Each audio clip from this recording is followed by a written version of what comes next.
I heard at a farmer family's chow down the evening before. Farmer's announcement didn't go well. The little girl did have a tantrum was set up to her room without dessert. But the decision was still stuck. Audrey was going. By rights, I should have talked to Audrey straight away, as is my custom. But I dilly-dallied because I did not trust that I could keep my emotions close to my chest. By golly, I was the farm newspaper and I had an obligation to keep the news steady and without feeling. If I prepared it with fear and sadness, then how was a young cow like Audrey to accept it? So I waited until the next day. When I saw her up on Viewing Hill all by her lonesome, I figured now that would be an opportune time. It's time, Audrey said. They've made the arrangements. Shoot. Never had felt so guilty about being the messenger as I did at that moment. I could see the shock in her sweet face. She fought like a polecat to keep herself from unraveling, forced herself not to shy away. When? When, she asked. 3 days from now, I told her. Truck's expecting at noon. Her legs were trembling, but she held her ground. Her eyes did not break contact with mine, and the long seconds that passed, I watched them change like the weather, from the moist and sore fall to the steady hard like ice on an artificial lake. I'm not going gently, Roy, she said. You hear me? She had spunk, that Audrey. There was no denying it. I was certainly not going to tell her not to do otherwise. I gave her a respectful nod before leaving.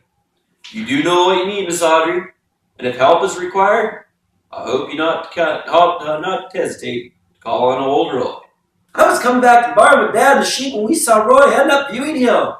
I already knew that Audrey was there. I'd caught her set downwind an hour earlier. I always left Audrey alone when she was on Viewing Hill because that was her private time with her memories of her mom. But jeepers, seeing Roy going to meet her made our hearts skip a beat. We all stopped, sheep, cows, even Dad. Yes, sirree. Audrey and Roy were squared off, two figures alone on the hill. No one could hear what they were saying, but we all knew just the same. When Roy turned away, I turned to Dad. He gave a nod and I left him with the sheep, running as fast as my 4 legs could take me.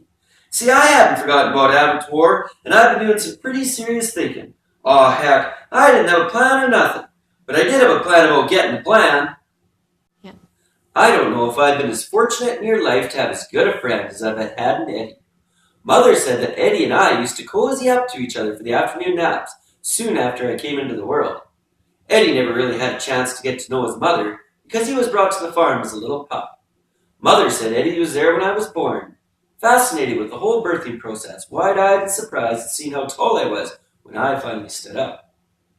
Eddie swears he can still remember snuggling up with me against Mother's flank, content in the envelope of her warmth, but always a bit wary that I might crush him one day. Yeah. Dear Eddie, how I miss you. What is a good friend? A good friend is one that takes the lead to help you, even when they know that by helping you, they will lose you. That's a good friend. That was Eddie. Gosh, I stood across from Audrey at the exact same spot where Roy had just been. At first, we didn't say a thing, I swear. Had a million yaps inside me wanting to come out, but nothing did. We just stood silent. I don't know why. Maybe because there was too much to say, and we didn't know where to start. Maybe it was the knowing that things would never be the same again. That Eddie and I had a reaching point, chosen not by us, but dictated by circumstances out of our control. Suddenly, we seemed older. Not children anymore, just like that. It was what my mother might call a solemn moment. So we gave it the respect it rightfully deserved. Those moments are like dog-eared creases the middle boy Lester bends in the top corners of the pages of his favorite books. There are the bookmarks of the significant bits in the stories of our lives. But when the urgency of the situation demanded our full focus, Eddie said, "We need help, Audrey, is that what I said? Jeepers, we're trying to figure this out all on our own, but we're not up for the task. We need someone smarter." Audrey nodded slowly. Who did you have in mind? Oh dear. Oh dear. Oh dear. Well, I like solving puzzles. Yes, I do. Being like that all my life. Riddles, math problems, brain teasers, memory games, and oh, yes, pattern recognition. Interesting story. I once came across a party-filled Sudoku puzzle on a piece of newspaper that blew right into my sty. And, I finished the rest of it in my head. Yes, I did. Way too soon, though. I wish I could have made it last a little longer. My brain is, it's pretty vague. You understand, it needs stimulation and exercise. Agnes come around, yes, ever so often to ask me a question. Things that keep her up at night, like, mainly about space aliens. But other than that, no one is interested in my brain. No, no, no, no, no. No one is much interested in me, period. So I was, quite surprised when Eddie and Audrey dropped by. I don't know why I hadn't thought of it earlier. Buster is go for pig to figure things out. Gosh, he can stare at a bucket of feed animal and tell you what percentage of fish meal, cornmeal, alphabet, pellets, or sunflower seeds. Dad told me that when Buster was a piglet, he not only figured out how to get to a farmer's house, but he managed to open up their fridge and get a strawberry pie. And Dad said there was just the time Buster got caught. Jeepers. Which means he was probably doing it a whole bunch of times before that. But the thing about Buster is that his confidence is so great, anyone, so you have to appeal for self-esteem. Otherwise, fear can make him freeze up. I forgot how much Eddie got around on the farm, and I didn't really give him credit for the relationships he forged with all the other animals, four-legged and otherwise. I would not have considered Buster as a source of expertise in the escape department. He always struck me as the nervous type, a loner, and way more concerned about the next meal than even myself, which only goes to show that I have my blind spots. I followed Eddie to Buster's pen. I kept quiet because it was clear that Eddie had been giving this meeting some thought. So as not to alarm him, Eddie casually said, "Buster, suppose just for fun that an animal wanted to escape Bittersweet Farm. Is it possible?" Nevertheless, Buster started hyperventilating on the spot. Why would an animal want to do that? Is something wrong, farmer? Is he sick? Did he go broke? Are the food deliveries being cancelled? We need 10 full minutes to calm Buster down and reassure him that he'll still get fed. Eddie tried again. Jeepers, it's still a riddle. Everything's fine. You're brilliant at riddles, right, Buster? Now I say it's impossible to escape, but Audrey thinks it can be done. What can you do? Buster didn't even pause to consider. Of course it's possible. Can't go through the fences. Though, oh no. Farmers check them once a year. Latches are easy to open, yes. The best bet would to go right through the front entrance. But it would be useless to do that on account of all the fences separating the farms in the area. Oh dear. You sure get caught on one of the road in no time. Buster turned towards his food trough to focus on what was left of the slop, while Eddie and I shared a look of hopelessness. From what Mother had tried to tell me, I understood that I needed to find a way to reach the forest. Yes, how can I reach the whole area sectioned off with one fence after the other, preventing me from going anywhere other than the road? It was so discouraging. But after a few mouthfuls, Buster said, if an animal really wanted to escape for good, they'd have to do it while in transport.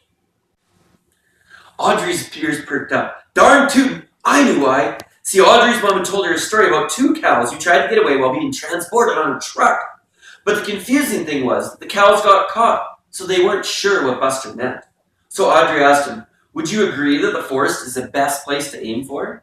Buster said, obviously, it offers camouflage and yes, lots of hiding places. Then Audrey said, but it would be too dangerous to jump off a moving truck, and it would be pointless to wait for it to stop. So what do you mean, Buster? How could I get the truck stopped by a forest? Flat tire. Is that what I said? Yes, I did. I would have thought that was obvious, but no. I should assume that everyone's brain is as big as mine. They couldn't follow my thinking. I had to walk them through it. I said if you puncture a front tire beforehand, you can, time the leak so the tire flattens out right beside a forest. Get me a map. I'll do the calculations. Gosh, I'm thinking two things now. First, jeepers creepers, we just hit the jackpot. And second, where in the world are we going to find ourselves a map? But Buster's looking up the position of the sun and telling me there should be a map by the phone in the farmer's kitchen and that I can be accessed through the open window over the sink. And if I go in exactly 15 minutes, the farmer's children will be still in school. Farmer lady will be in the office doing the accounting, and farmer will be just heading to the milking station. Buster turned out to be a master strategist, and the designated time, Eddie jumped through the kitchen window and retrieved the map, unseen, just as Buster predicted. Eddie rushed back into the pen and unfolded the map, and we both watched Buster study it carefully. Finally, he stuck his snout on a spot on the line next to a big patch of green. Here, he said, that would be the best place to stop a truck if it was heading to Abbott's Wharf. The last two words took my breath away. Eddie didn't catch on, but I was fully aware that we had never once mentioned Abbott's Wharf when we posed our escape riddle to Buster. I didn't see anything, though. Meanwhile, Buster's making all those calculations in his head, involving the pound per square inch pressure of a truck tire, the average speed of a truck, what it would be, and the required size of the hole needed to release enough air to cause a flat tire to make the driver stop on the road beside the forest. As Eddie would say, gosh, and jeepers creepers. You don't want to use a nail. No, because the air will go out too quickly. A screw is best for a delayed leak. Interesting fact. I have a collection of items I keep hidden away in the corner of my sty. Yes, I do. You never know when a piece of metal might come in handy. He had pocket knives, bottle caps, saws, blades, a flashlight, 2 license plates, and even a tube of lipstick. From among all that, Buster Roots had a 6-inch screw and says that it will do the job. Then, suddenly it dawned on me. He was treating this pretend riddle as a real situation that it was, which meant one of two things. He was either too caught up in the exercise to stop, or he knew what we were up to and was making himself an accomplice. In any case, we still had a problem. The screw needed to be mounted on a thin piece of wood so it could stand straight up with the pointy part in the air.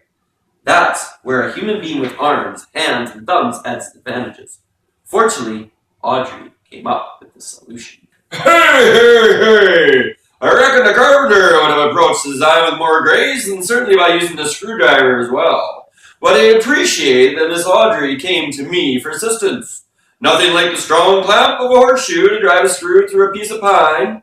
I didn't ask any questions, by golly, even though only a few hours earlier I spotted Eddie leaping in and out of the same window where I do my best carrot mooching. By my interest was most definitely piqued. One winter, I watched middle boy Lester make a ball of snow at the top of Ewing Hill. Once it reached the size of a curled-up lamb, he pushed it over the side. That ball of snow grew larger and larger as it picked up speed. That's the best way I can explain how it felt to be caught in Buster's planning. Things kept getting bigger and moving faster. Well, time was a factor, and oh dear, there was still a lot more details to make this plan work. For example, I had to teach Audrey how to open a slide latch from the inside of a truck. Yes, I did. I have a similar one on my pen. When I was not so big as I am now, and not so nervous, no, I would take this twisty hook, which is a little donut hole lasso, that I could use to snag the bulb at the end of the bolt. Then, I'd pull it upward to get the bolt free, so that I could take it out of the latch and then open the gate. 12 seconds, my all-time best record.